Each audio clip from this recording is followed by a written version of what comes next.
Welcome back to the Out of the Rough podcast presented by We Know Fantasy. As always, my name is Nate with My name is Nate with We Know Fantasy, and joining me as always is my co-host Jake. Jake, how we doing today?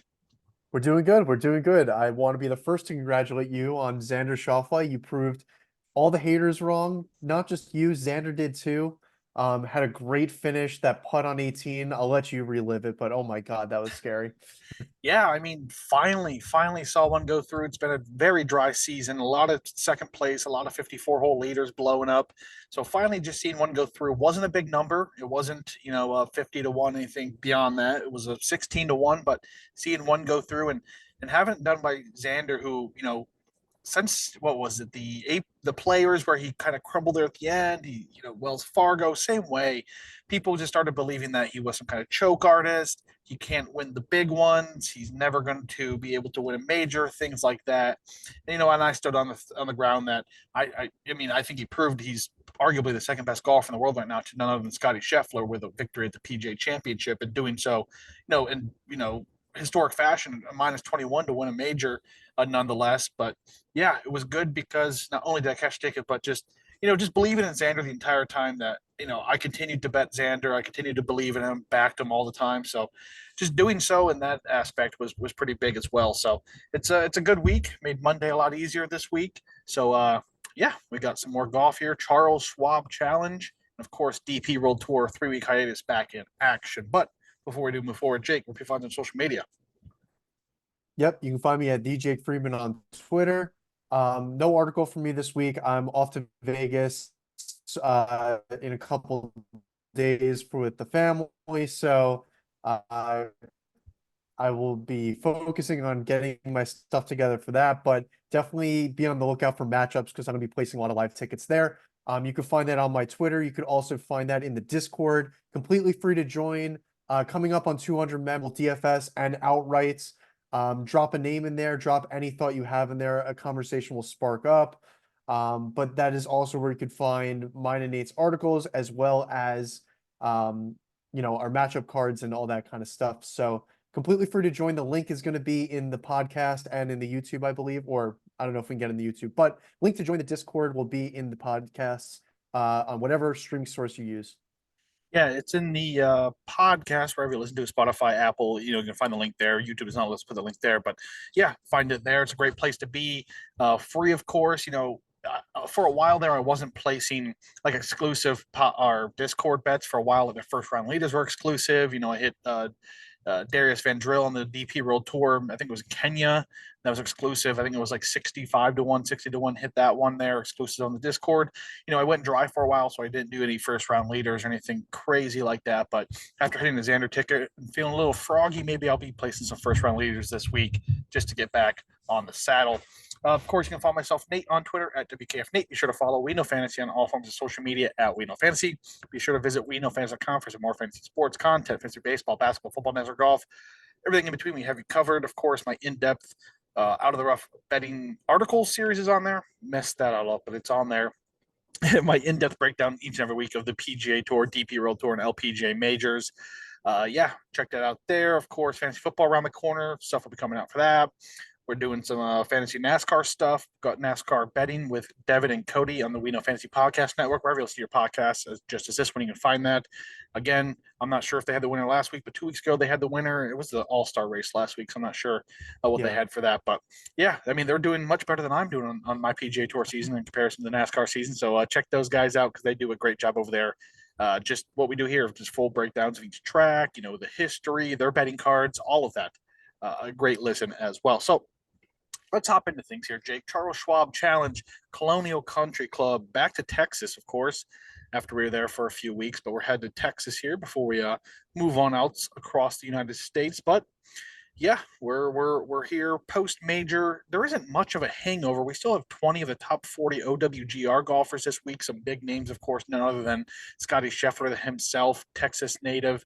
Missed out in the Valero, missed out in the Houston Open. What wasn't the Valero? He missed out on two of those in Texas because of the anticipation of the birth of his child.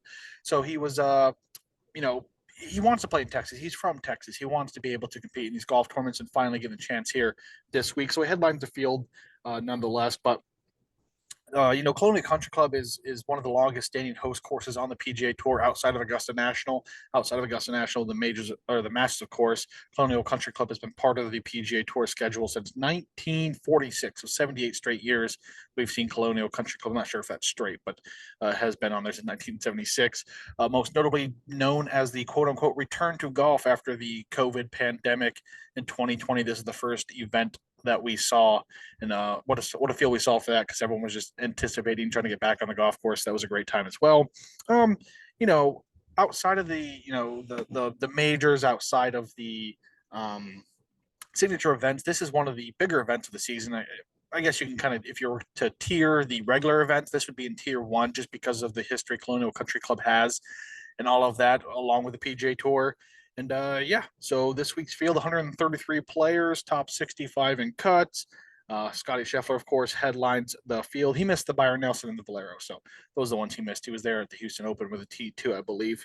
Either way, Colin Morikawa, Victor Hovland, Jordan Spieth, some other big names teamed up this week. Of course, Emiliano Grillo coming in as defending champion as he took down Adam Schenk in a playoff a season ago. Yeah, I think it was the tournament. Grillo put a ball like in a creek, and then he followed it for like 15 minutes. It trickled its way down, waiting for it to stop. Never did. So finally picked up, came up, dropped it, and that's what essentially allowed Shank to catch him, and then Grillo went on and take him down to the playoff. But other past champions of this event in this week's field, there's a lot of them. Daniel Berger, Justin Rose, Kevin Kistner, Jordan Spieth, Chris Kirk, Adam Scott, Zach Johnson, and Rory Sabatini. Uh, yeah, so that's it for the field notes. On to the course notes. Colonial Country Club is best described as a quintessential tree line positional course that does not require distance off the tee to be competitive. Par 70 at just over 7,200 yards, excuse me, at 71, I believe. Um, Again, some of the deepest history on the PGA Tour here at Colonial. But immediately following 2023 playing, an extensive renovation was performed here at Colonial Country Club, headlined by Gil Hans and Jim Wagner. Essentially, what it was done was to restore Colonial Country Club back to its roots, back to when it hosted the U.S. Open in 1941. But the major happenings here was pretty much the entire surface was ripped up to install new irrigation systems and then relayed with the same bent grass. So the routing of the course was pretty much unchanged outside of holes 13 and 18 saw brand new greens constructed. And then, of course, to go with Hunt's staples of his design, there was some Bronca bunkers and riveted bunkers installed or converted bunkers to those types, just as he does with most of his courses. But yeah, in all, the routing of the course has been unchanged. The idea was to, again, restore the course back to its original playing many, many years ago. But beyond that, just make it more playable, in the ever changing seasons and weather of North Texas. I mean, it goes hot, cold, all seasons up there. So the irrigation system does allow for the course to play pretty much year round up there, and that was a big, big change there. So again, not much changed overall, in my opinion. But again, going back to the origins of Colonial Country Club, a Perry Maxwell and John Verdunams uh, design that borders the nearby Trinity River and features 12 dog legs and smaller than average bent grass greens. In years past, the event has offered a diverse cast of winners. We've seen positional players, we've seen driver heavy, we've seen it all here at Colonial Country Club. Like I said, Sam Burns, Jason Kokrock, they won with a driver heavy approach. But typically, this is a positional golf course with your strong iron plays, strong ball striking. So we'll see how this week's installment goes, especially with a new irrigation system in place. There, of course, is a premium on mid and long iron play because of the accuracy off the tee, a lot of dog legs, not much driver. Typically speaking, of course, everything is an exception to the rules, but laying up off the tee to get in the correct position, and with that comes a lot of course history, just because of these positional golf courses, just knowing where you need to be, how to play it, where to miss, where to not miss. It's big, and I think the stat is 6 of the last 9 winners here have had at least a T2 in the last 3 years at Colonial Country Club. Just to go with some of these course history facts of some of these guys, I took that from the lines. If you guys don't check out my stuff and check out the lines, they do a fantastic job over there. That's my go-to for all of my golf betting information as well, especially course history and facts. But scoring is usually held in check here. It's only gone beyond -15 just twice since 2011. I think last year was -8 or -9 that won this event. Hitting the fairway, set up for good approach shots, preferred way to attack this course. Driving accuracy is also lower than tour average here. It's just at just 57% of hit fairways. The average driving distance here is 277 yards. Again, a lot of you know uh, taking it back off the tee has a lot to do with that. Um, Strong iron play 125 to 200 is crucial, especially 150 to 175. That is where 25% of all approach shots will be taken from this week. But yeah, in the continued lines of defenses this course has to offer, the green and regulation percentage here is well below the course of the tour average, just 65% as well. So around the green work, these greens run about 12 in the stint meter, so need a strong putter. Water's in play on 6 of the holes as well, littered with strategically placed bunkers, of course, changed to those riveted and barrancas as well, so even more challenging to get up and out of these bunkers this week. And of course, the Texas winds, right? That's going to be the big line of defense. Anytime you're playing Texas, the unpredictability of these winds can come at any second of any day. Forecast doesn't call for them, and suddenly you'll have some 25-mile-per-hour winds you're facing head on. So that's a big defense here as well. I guess typically that's about it. There's more here, but if you're looking for more in-depth breakdown, check out my articles on WeWinFantasy.com. I think the only other thing to mention here is the horrible horseshoe, the quote unquote horrible horseshoe here at Colonial Country Club features holes 3, 4, and 5 that typically play half a stroke over par, historically speaking. So, Jake, anything else here about this course, event, field, anything you want to mention before we do move forward? Yeah, I guess just one thing, like this is one of my favorite tournaments outside of majors that, this isn't an elevated event. So it's one of those that like I like to see these guys struggle. Like last week, I know that everyone's going to use this against Xander, but it was a bit of a Mickey Mouse, major in the sense that a -21 winner is like unheard of. So it was playing really easy, but we're coming into the, Colonial that does not play easy at all. You're going to see most likely a single digit under par winner, which is the kind of golf that I like to see. I like to see these guys struggle a little bit. So I'm excited to watch these guys grind it out a little bit because we did not see that much last week. Yeah, I'm right there with you. These are the type of events that get you going. I mean, sure, once in a while it's cool to see someone flirt with -30, but man, you want to see these Right. guys get a double bogey and then have to fight back.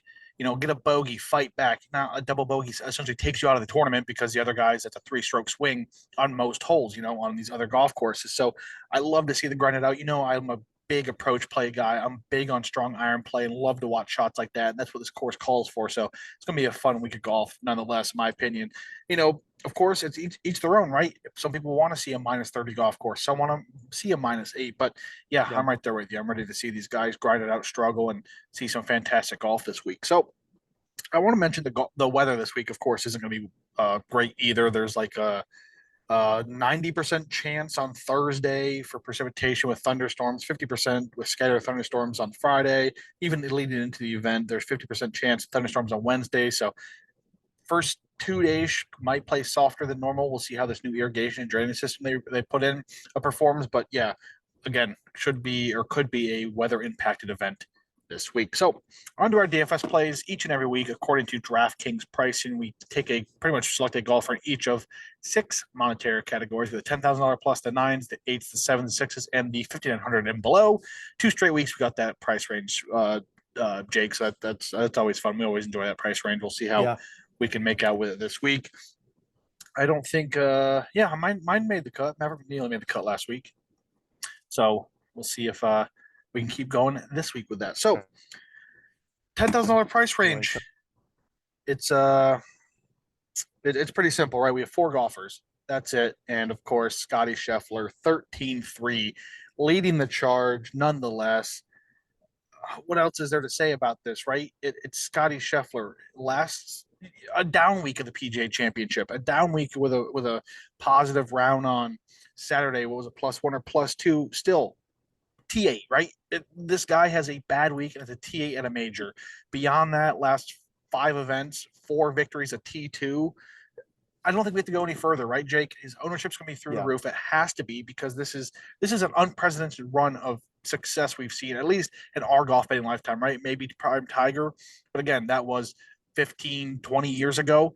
We weren't around for that, right? We were young kids. We weren't golf betting Yeah. back then. So this is completely different for us. So yeah, I don't know about you. it's Scotty Scheffler. 13-3 just also seems like a pretty discounted price, in my opinion. Yeah, I mean, he's won four of his last six, and you'd think after winning the Masters, having a child, being in jail, that he would slow down. I mean, he can't. I mean, he was in jail warming up in his cell and shot five under that day. Like that is insane. Like most people would just be like, "Let me just withdraw and like get myself together." Like I know I didn't do anything wrong, but like let's just you know, you know, the next Ted, but I could almost blame that on Ted Scott not being there for his son's graduation. Like, obviously, the adrenaline and all that kind of stuff wore out on that Saturday, and not having your home base, your caddy, who's you've been there for all your success, like, not there to kind of guide you and calm you down. I mean, the guy still finished top 10 in a major. Like, there's no way to not pick him, but also he's probably going to be close to 50% owned in DFS. So it's one of those that I'm probably going to play him in between 60 and 80% of my lineups this week, but I am going to try to sprinkle a few lineups without him. Yeah, it's such a tough place to be because, I mean, if he doesn't win this week, right? I think we're in the same belief here. If he doesn't win, it's going to be at least a second place, right? I don't see him going 15th Yeah. this week or 10th. There's a reason he's in this field, and it's to win this event because that's what Scotty Scheffler does. So, yeah. I mean, is there anyone else you want to talk about in this price range, or just move on to the nines? Yeah, actually there is quickly. I want to talk about and I know it's been really ugly for him, but he plays his best golf in Texas. And if you look at his course history here, it is bonkers. I think in like 10 starts, um, he has one miscut, one T32, and then the rest are like top 10 finishes. So he plays Colonial really well, and we know why because he has such an elite around the green game, which he was had that on display last week. It was really the flat stick that let him down. But I was really impressed with him off the tee. He gained with the irons, which have been up and down this year. So at the low ownership, I'm willing to take my chances on Jordan Spieth in a couple lineups as well. Yeah, you mentioned it. This guy loves to play golf in Texas. He is in the top 10 of course history, overall course history at Colonial, of this field at least. So, yeah, I mean, this is a great play. You're going to get a discount ownership because of Scotty Scheffler being right there in the same price range as them to begin with.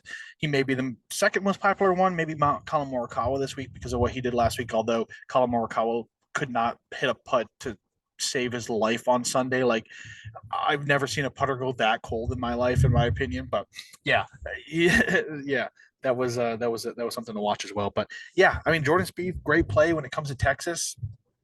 Why not? So right there with you. All right, on to the 9K price range. There are some popular names, some not popular names here. I think I'll lead it off here with one of the more popular guys. It's Brian Harman, right? He's of the top 4 or 5, probably most bet guys this week at 9.5. Again, another guy with great history here. Uh, he has he has a T10 or better within the last 3 years here, T8 in 2021 to match that stat I brought up earlier, bringing on the course. He's also in the top 10 of overall course form here, I believe, as well. I mean, he's currently 18th on tour in strokes gained putting. He's really rolling the ball really well in the greens. 26th in par four average scoring. 43rd in driving accuracy. 52nd around the green. There really isn't a glaring weakness to his game. He's top 75 in the 10 stats I took into consideration this week. He's had some great performances this week as well, although his recent form isn't ideal. But T12 API, T second to Scotty at the Players. T12th at RPC, T26 last week at the PJ, not ideal, but again, a top 30 of the major. That's something to write home about. Yeah, Yeah. so I just think it's one of those golf courses, and we know Brian Harman as what is Brian Harman elite at? It's scrambling. He's always one of the best scramblers on the entire PGA Tour, and that's what these courses. He's a grinder.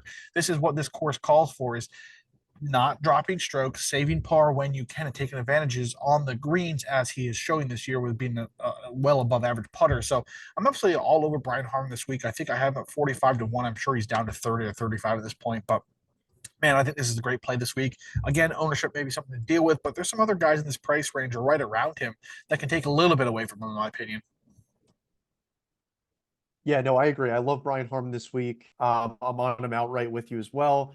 Um, he just packs such a good short game that on a tough course with really speedy greens, it can, differentiate him from the field.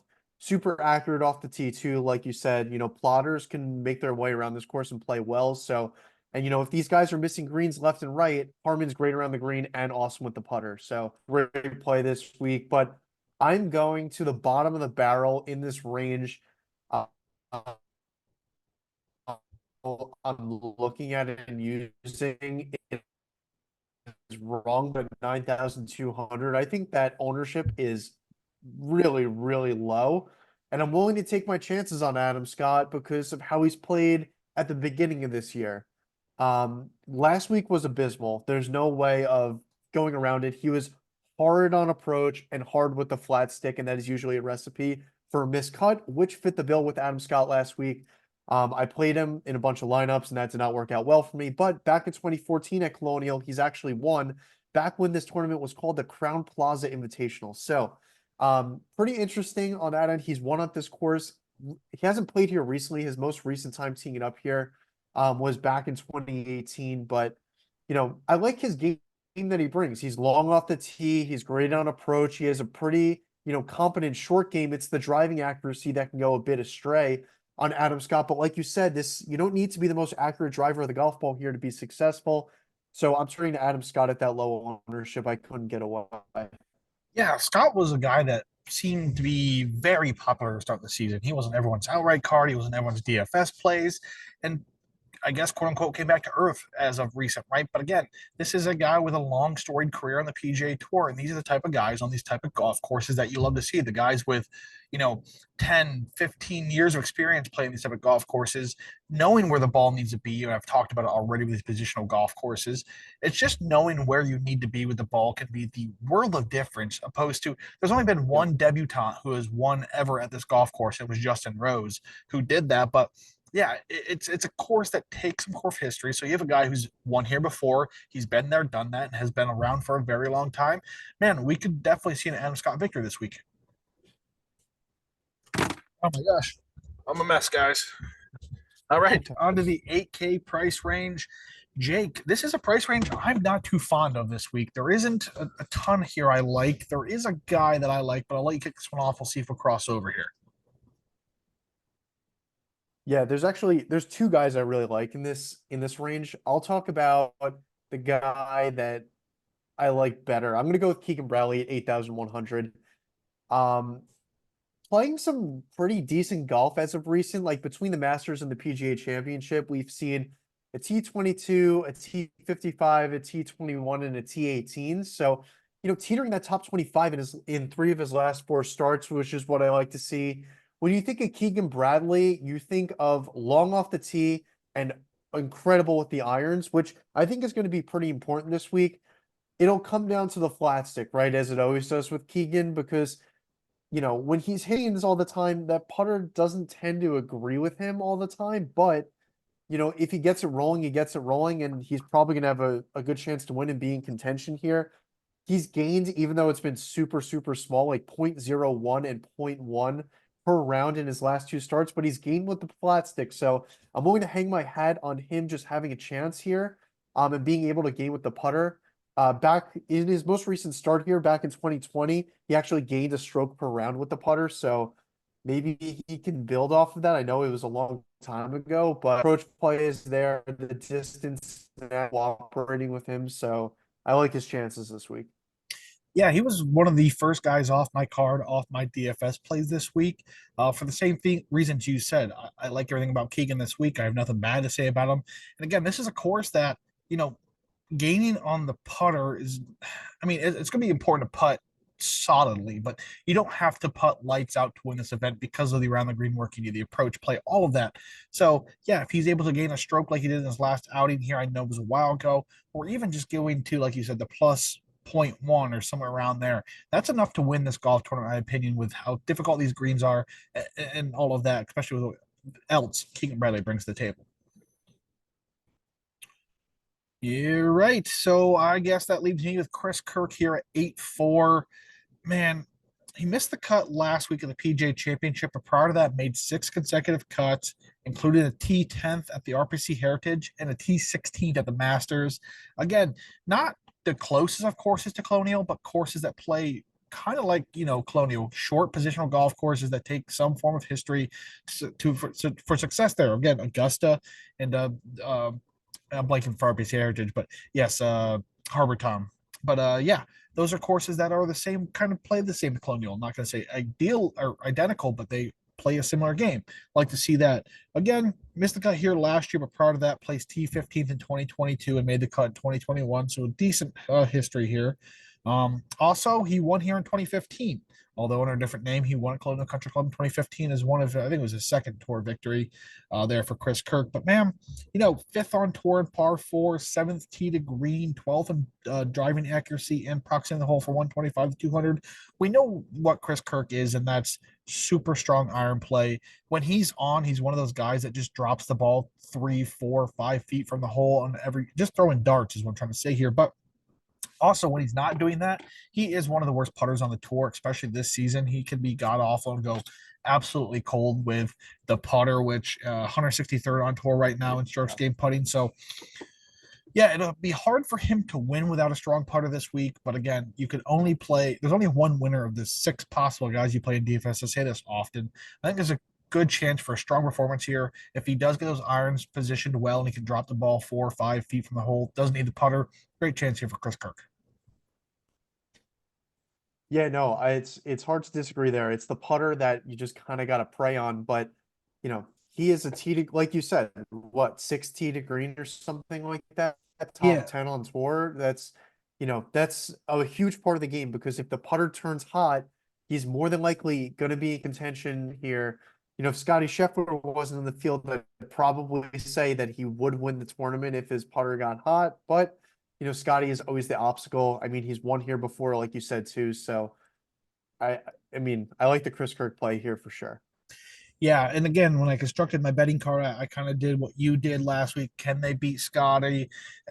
Not to that full extent because it wasn't a major. I didn't really go. I have a small card because of that. So Chris Kirk probably would have been on my card if Scotty Scheffler was not in this field. I will say that. So again, just hoping for that hot putter really push him over the edge. But with Scott on the field, even with a hot putter, he's not beat Scotty Scheffler. So all right, 7K price range. My first guy here, I think you may have a shot of talking about. Just knowing your history. So I'm going to go with the more boring of the plays. I'm going Mark Hubbard at 7,700. He plays well at this course over his last 5 seasons. He placed T9th here a season ago, which places him within that, 6 of the last 9 winners, having the T10 and better in the last 3 years here. He also hasn't missed the cut here dating back to 2020. Um, he also hasn't missed a cut in 14 events he's played this season. He's fresh off a T26 at the PGA Championship, a T4th earlier this season at 18 Pebble Beach Pro-Am. Currently 23rd on tour and approximately hole from 125 to 200, par 4, 26, 41st in approach, 43rd approximate hole from 1 to 175. Driving accuracy is there. Tee to green, 48th, top 50 there, not too shabby. 60th and putted, 71st around the green. I mean, these are all things that point to a possible great week for Mark Hubbard. From what I see, he's not super popular, at least across the betting community. I'm not sure about where his DFS numbers may be. I think they may be a little bit higher than what I want here. But again, going back to, I get a lot of my information from the lines. I think a lot of people do. That's a great resource. They offer a lot of great stats, and they listed the guys who had a top 10 at least in the last 3 years, and they omitted Mark Hubbard, who had a T9 last year. I'm not sure if by mistake I just stumbled upon Mark Hubbard in doing so. So maybe if someone's quickly looking on Google, the line is usually the first thing that pops up. They see the listed names. Mark Hubbard's not listed there, so it helps with the ownership number. I'm hoping that is the case this week. But again, great course history, playing some very good golf this season, good golf as of late. I mean, I think he was T1 on Friday or Saturday at the PGA Championship at one point, which is Yeah. always something cool, right? So yeah, I think it's a good week for Mark Hubbard, and he's actually on my outright card as well. Yeah, I like this call out, especially in a course that you could win positionally. Hubbard is above tour average in the other statistical categories that I take into account. So, very well-rounded golfer. Like you said, Yeah. he made the cut in every single, event this year. a pretty safe DFS option. I know that we, could bite our tongues at that sometimes because he'll probably miss the cut after we say stuff like Yeah, that. just like But, my Siwoo Kim call out he last week. feels like a really safe option. Yeah, exactly. I mean, the Norton one was made up for. Norton had a great week, but Yeah.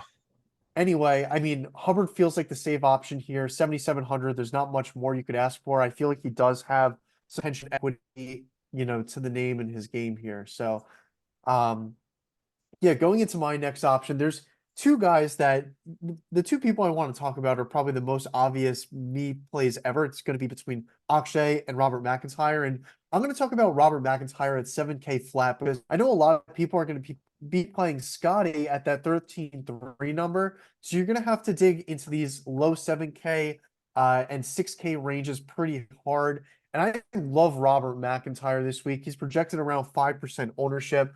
My guess is he'll end up coming in a little bit hotter than that, but he's just been playing some great golf. He had a T8 last week, and in his last four starts, he had a T8 at the Zurich. He missed the cut at the CJ Cup, T13 at Myrtle Beach, and then a T8 last week in the major. So Robert McIntyre coming in some great four starts, long off the tee, very competent short game. The approach game has been working for him well, but that's where it tends to struggle. Also, the accuracy off the tee, which isn't the end all be all, but it's actually been pretty decent as of recent. So I'm looking for him to continue his top 15 form here and possibly take down a win. This guy he's not a pushover, let's say.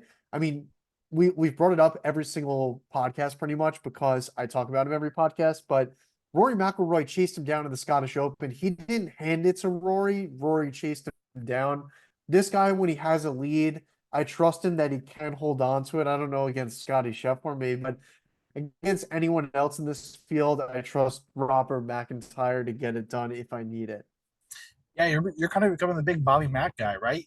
But no, what I noticed about him, even dating back to his BP World Tour times, was he's a confident golfer. If he has a lead, like you mentioned, he's not going to get kind of too safe with it or make a really bad shot that gives it away. He's a confident golfer. He believes he belongs here. He believes he can compete with him, and that goes such a long way. We talk about the mental aspect of the game so much, and Robert McIntyre has that. Again, the Scottish Open prime example. He was chased down. He was beaten. He did not give that up. Um, T8, a T10 in the PGA Championship in the up to this point the best field we've seen in golf since the U.S. Open or the Open of last year. So he is having a great start to the season, and like you said, he just plays a very good game. And I think this is a game that can transition from any form of course. I think he can compete at the U.S. Opens and the Masters, like in comparison, the bigs, the longs. Yeah, I think he can play a super well-rounded course or a game. And I mean, I'm right there with you. I'll be probably playing him in the DFS lineup just because what he's doing as of late, how much conversation he gets on the podcast. So, all right, two more price Yeah, ranges and he's here. also a good Oh, player. yep, Sorry, he's also a great wind player. He grew yes, up in Scotland, which is super, super windy and rainy. So if that defense comes into play, I honestly like Robert McIntyre even more. yeah. I already talked about the big Texas winds and how they can come out of nowhere.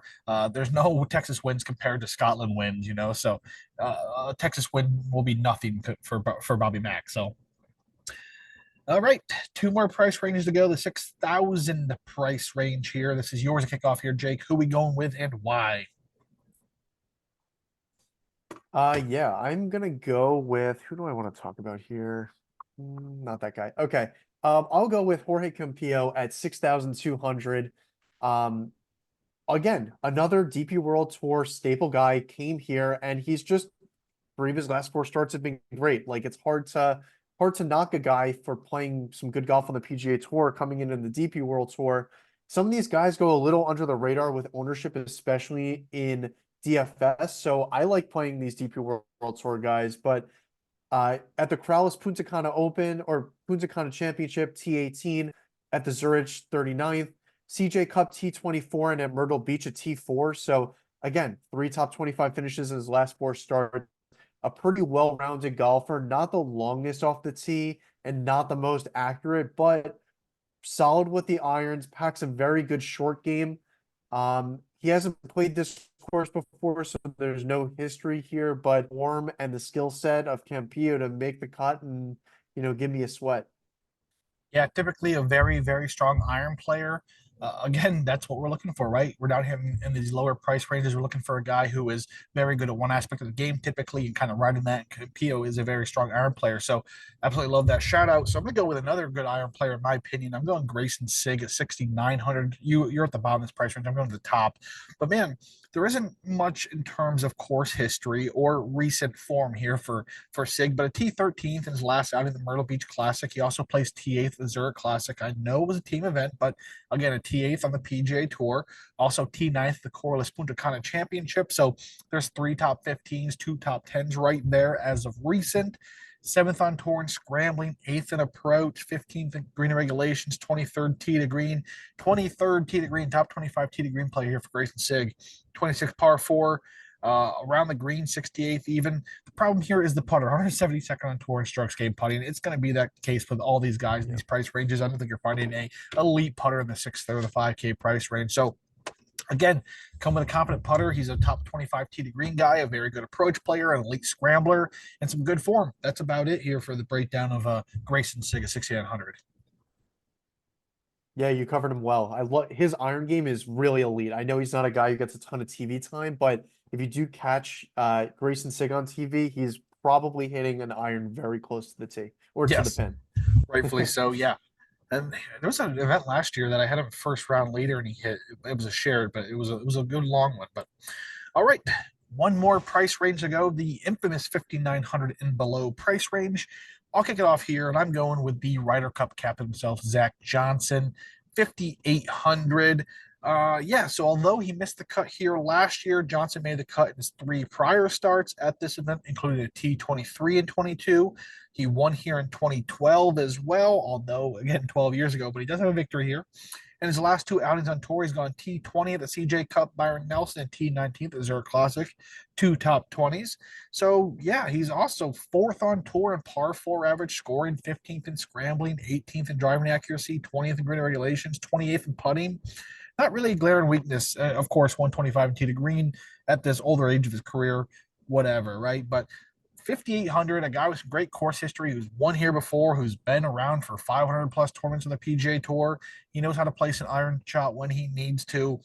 Making the cut's the only thing we can ask out of these guys in this price range. I think Zach Johnson, of the possibilities down here, has the chance to do that. And if you're down here in the price range of 5,900 below, your guy makes the cut. You're probably doing very well this week.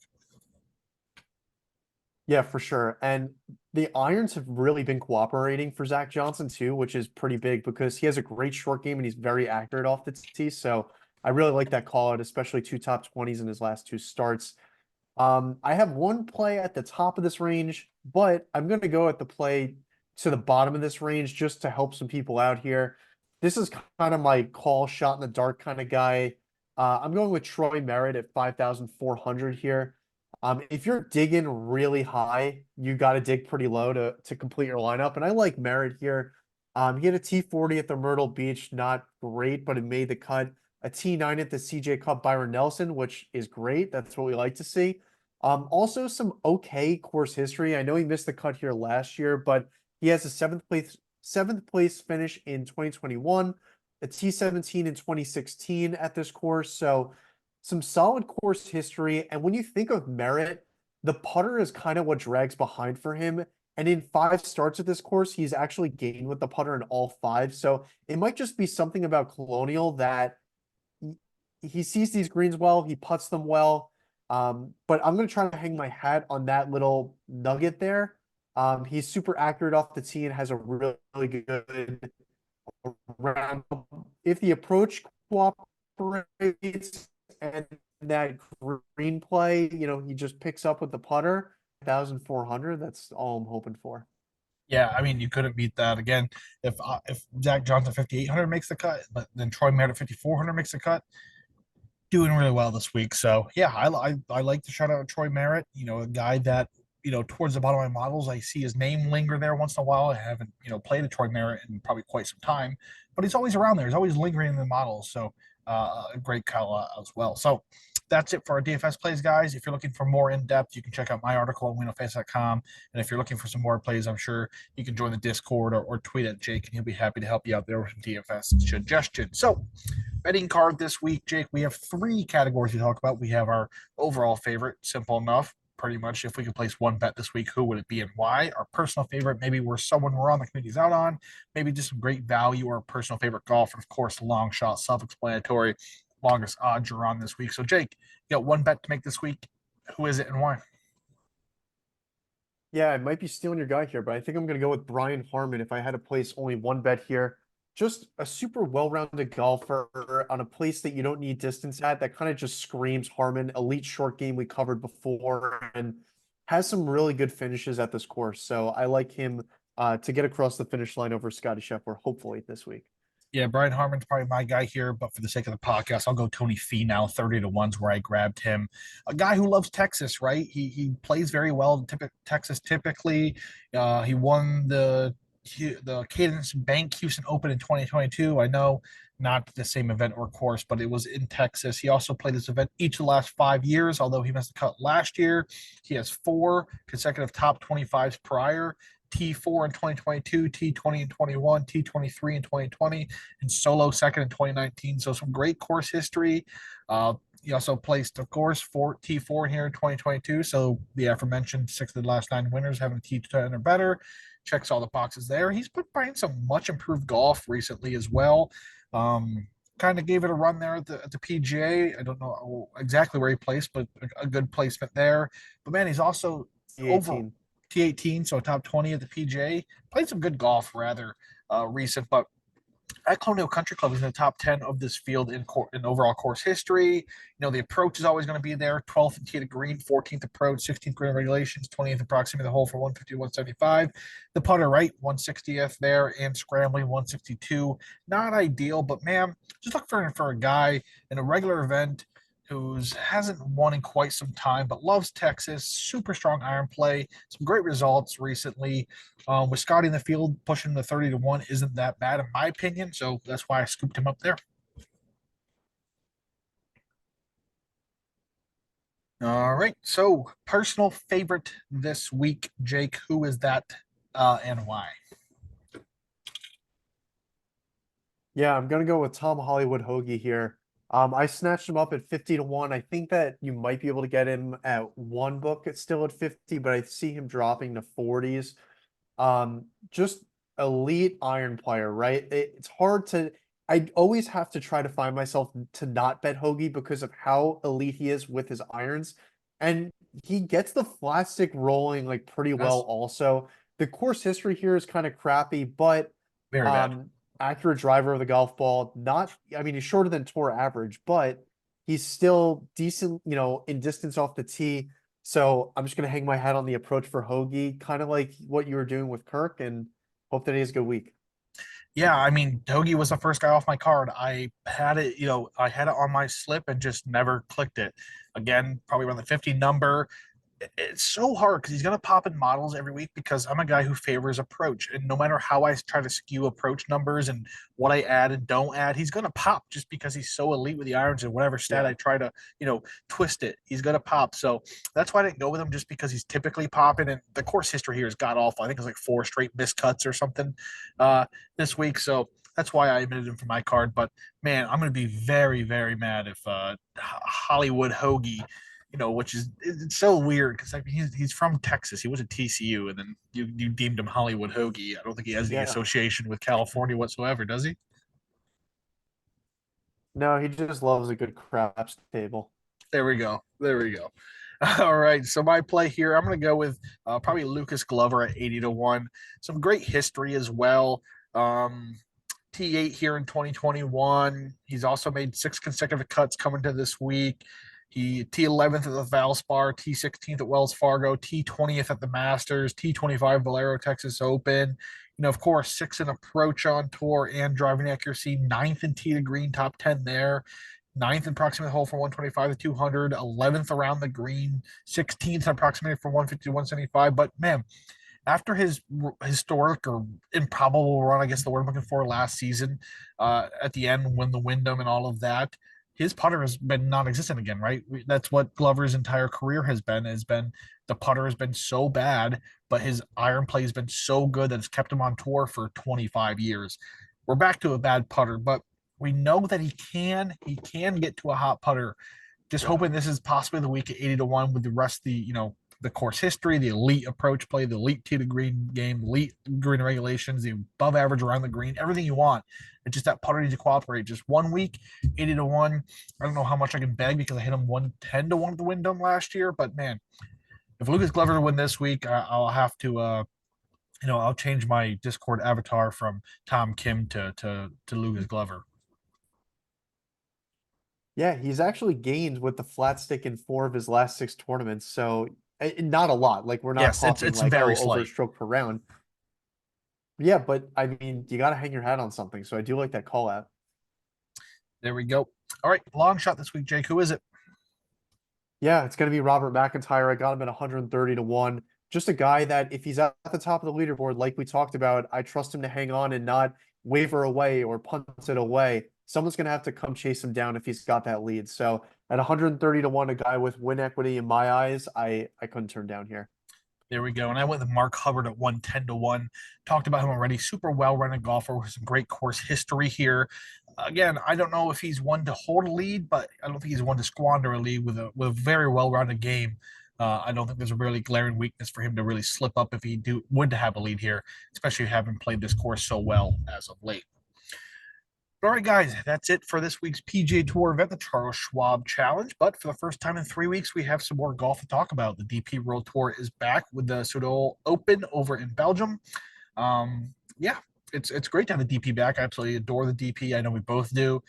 Sometimes it's even more fun than the PGA Tour to watch. We talk about this often, but yeah, this event was first played in 1910. It was won by Frenchman Arnaud Massey. Lee Westwood also won here twice in 1998 and 2000, but after 2000 winning, the event was disbanded and rejoined in 2018. But then it was brought back as the Belgian Knockout, which was like a stroke play, match play type of hybrid.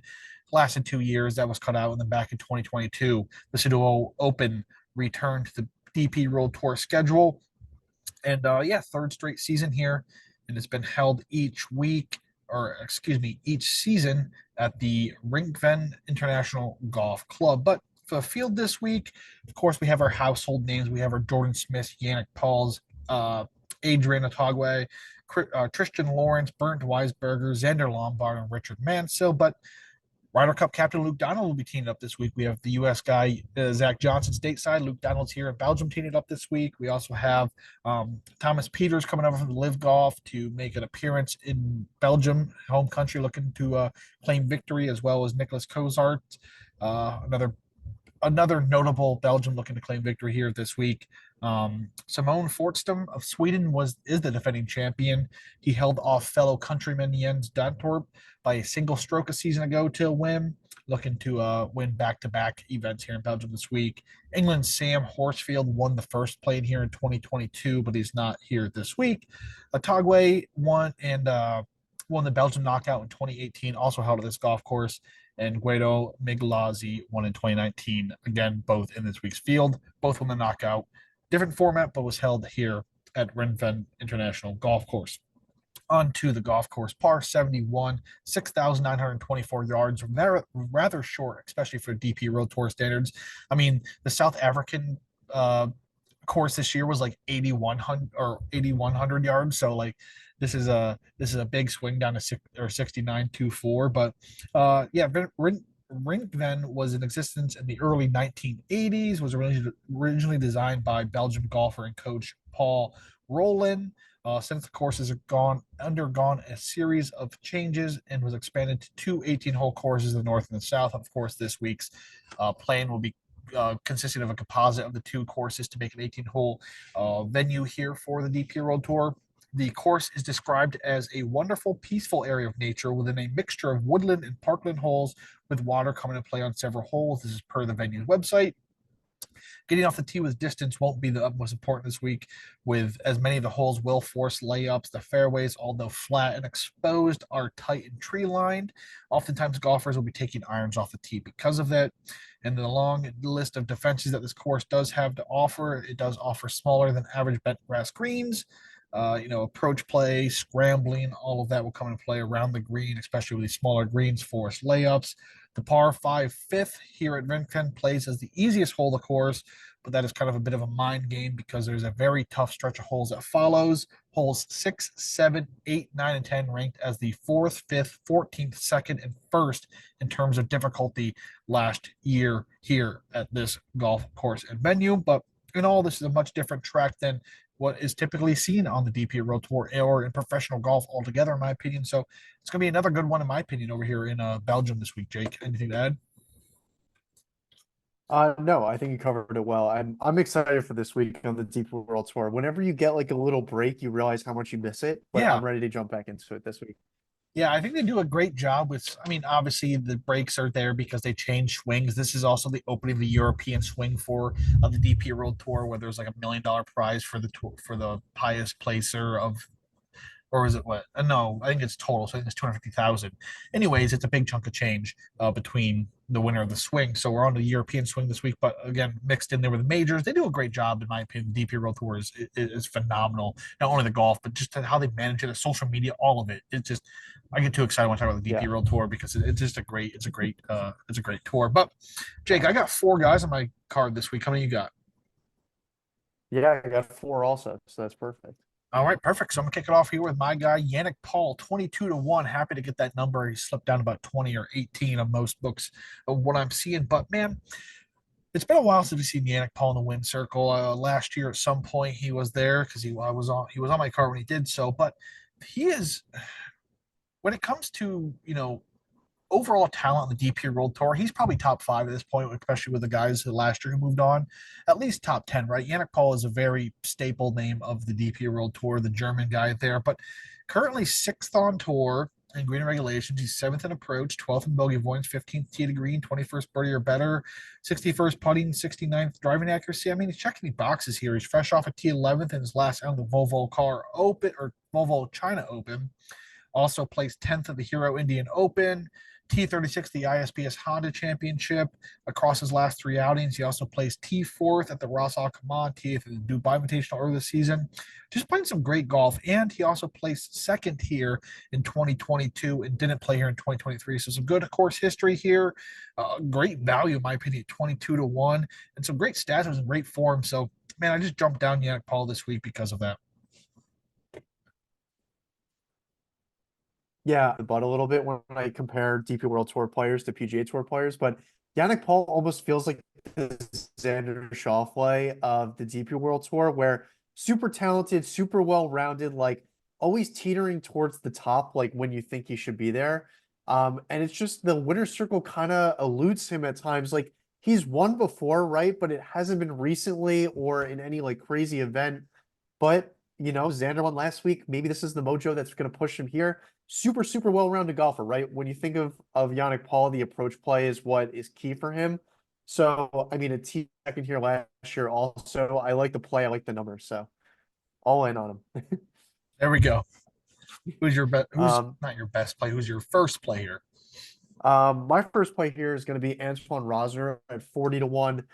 I'm when I take into account the DP World Tour, if you haven't gathered this, I look very heavily on recent form because it's hard for these guys to just come in on no form on the DP World Tour and just knock out a win out of nowhere. I like to see these guys have some trending form or at least some good finishes on the year. And Antoine Rosner completely fits that bill. In his last like seven starts, he has six top 25 finishes and one miscut, like sandwiched in the middle there. So a lot of top good finishes. Another very well-rounded golfer here. Great on approach, long off the tee, solid with the putter. The driving accuracy is what goes a little astray with for Rosner, but back in 2019 here, he had a T13. In 2022, he missed the cut. The putter was abysmal in both of those finishes, losing over 3 strokes per round in both of those, which is pretty uncharacteristic for him. So I'm willing to hang my hat on him being a good putter and having some good form this year. I thought 40-1 was a fair number to add. No, that's a great number for Rosner. He was a guy last year I bet quite often. He's a super well-rounded guy. You talked about that. And, typically I mean, he's had some events. Last year he was really known for like huge Thursdays and Fridays and then just going flat. Like there were some events he like led by 5 strokes after Thursday, I think, or something like that, and then finished like T12. Like he's that type of guy. But man, the DP World Tour is a different monster, right? You mentioned how you weigh heavy in form because you can't just come in here. These aren't the cream of the crop. These aren't the Scotty Schefflers of the world where he can take a month off and still come up and compete for a championship. These are guys who are still typically rather young or who just don't have that top tier caliber that need the continuous, play, the continuously swinging the clubs to stay competitive. So I do love Antoine Rosner, 40-1, great number in my opinion. So I'm going to move on down here to a guy that I didn't think would be too popular, but I guess his recent form, if you're going to talk about recent form, is Giannis Vriemann, 55-1. Man, over his last two or three events, there may be no one hotter on the DP World Tour than Veerman. He placed T8th in his last outing at the Volvo China Open and T2 at the Hero Indian Open in the start prior. So that's probably why he's a popular bet this week with some great value, 55-1 in my opinion. But man, currently 10th on tour and green regulations. He's 18th at bogey avoidance, 19th in approach, 20th in putting, 27th in birdie or better, 37th tee to green. Driving accuracy and scrambling aren't ideal, do scare me off a little bit, but not enough for the elite iron play. His recent form is absolutely insane. He is scorching hot, and 55-1 could not leave that number out there, especially being on him the last 2 weeks as well. Yep, that was my second guy too, for all the same reasons that you pointed out. It's just he's playing great golf leading in here, and it's hard to get away. I think I played him in one of the last two tournaments as well. So happy to jump back on him here, especially I got him at 55-1. I think that's a great number. Yeah, that's where I have him as well. And man, couldn't be more happy. So I guess I'll just keep rolling here since we're checked off two already. I'm going Andy Sullivan at 80-1. Um, despite missing the cut here last year, he placed T9th in 2022. Do love to see that, a recent top 10 at any course, especially one here that kind of plays as a bit positional golf course as well. Recent form isn't the best, but if we take a look back to the very challenging poor Singapore Classic, he plays T4th there as well. Love to see that in those type of events. He also plays T4th SDC Championship and T23rd at Janssen Workwear Open on the season. But we're down here to 80-1 of the DP World Tour. None of these guys are going to be, playing lights out at this point because, with a talent disparity in the DP World Tour, like Veerman or someone like that, if you're any form of hot in terms of form, you're going to be quickly moving up to the 40s, the 30s, the 50s. So down here to 81, we got Andy Sullivan. But man, he is 11th on tour in driving accuracy, so he's super accurate. 13th in scrambling, 36th tee to green, 30th in bogey avoidance, 47th putting, 48th in approach. Green regulation number does scare me off a little bit, but the greens are smaller than average here. So that kind of offsets that slightly because people will be missing more greens than they typically would be. So the difference or the disparity there between the top end to the mid end isn't going to be that great. But we have a guy here who's an elite scrambler. He's above average in around the green play, a very good putter as well, good approach. I do like the chances here of Andy Sullivan 80-1, especially with the top 10 here in the last 2 years. Yeah, definitely can follow you, especially with that number. And I think 80 is a great number. I think he's down to like 65. So you caught him at a good time. And yeah, I definitely like that call out. I'm gonna move into my next point here. Another guy who I believe is like the top tip guy, which kind of sucks. It's Joel Gerabach at I think I got him at 60-1 here. Again, leading in great form. T13 at the Hero India Open, a T18 at the ISPS Honda, and then a T3 at the Volvo China Open. Just coming in with some great form. The course history is not there. In 2019, he was god awful.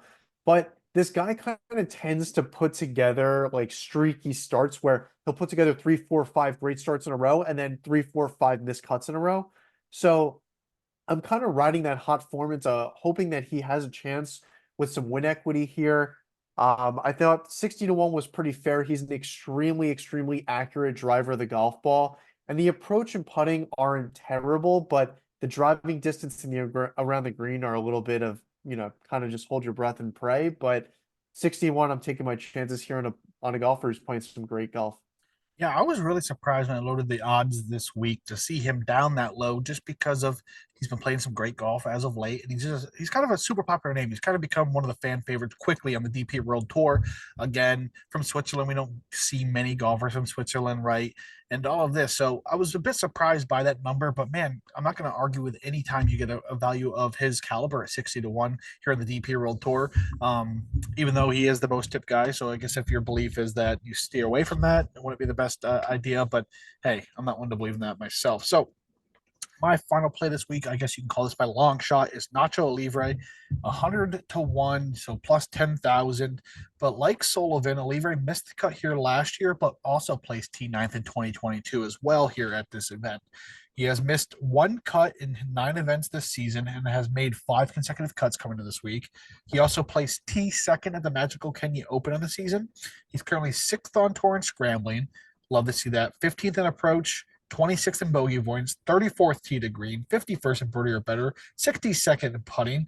There really isn't a bad weakness. 115th in driving accuracy does scare me off quite a bit, but we're looking at a guy 100 to 1 on the DP World Tour with a recent top 10 here, a T2 on the season, a guy top 15 in approach. He's top 35 in tee to green. Just a great value play, in my opinion, even if he didn't have that recent success here, but he even has that as well.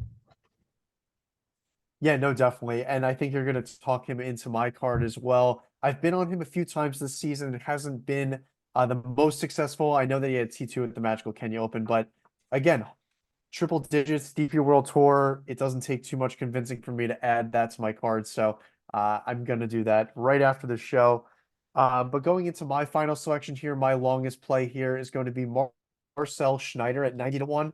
He got hammered down. I believe he's closer to 60 or 70 to 1 now, but great recent form, very common theme for me. A T23 at the Magical Kenya Open, missed the cut at the Porsche Singapore Classic, but then followed that up with a T21 at the Hero India Open and a T3 at the ISPS Honda.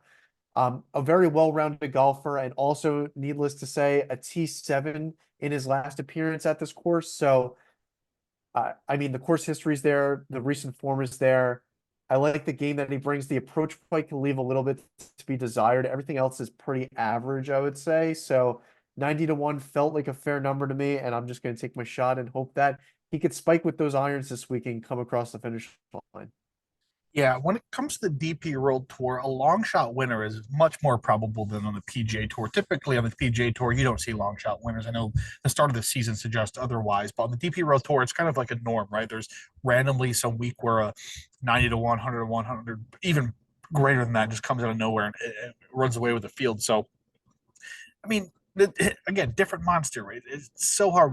DP World Tour, you can take all the stats you want in consideration, all the course form, and then all of a sudden it just nothing like you thought it could possibly Out the be. door. Even so much different than the PGA Tour. At least the PGA Tour, we have complete strokes game data. We have every possible stat from every metric that you can possibly think of at our fingertips. The DP World Tour, they're like, here's an approach number and some driving stats.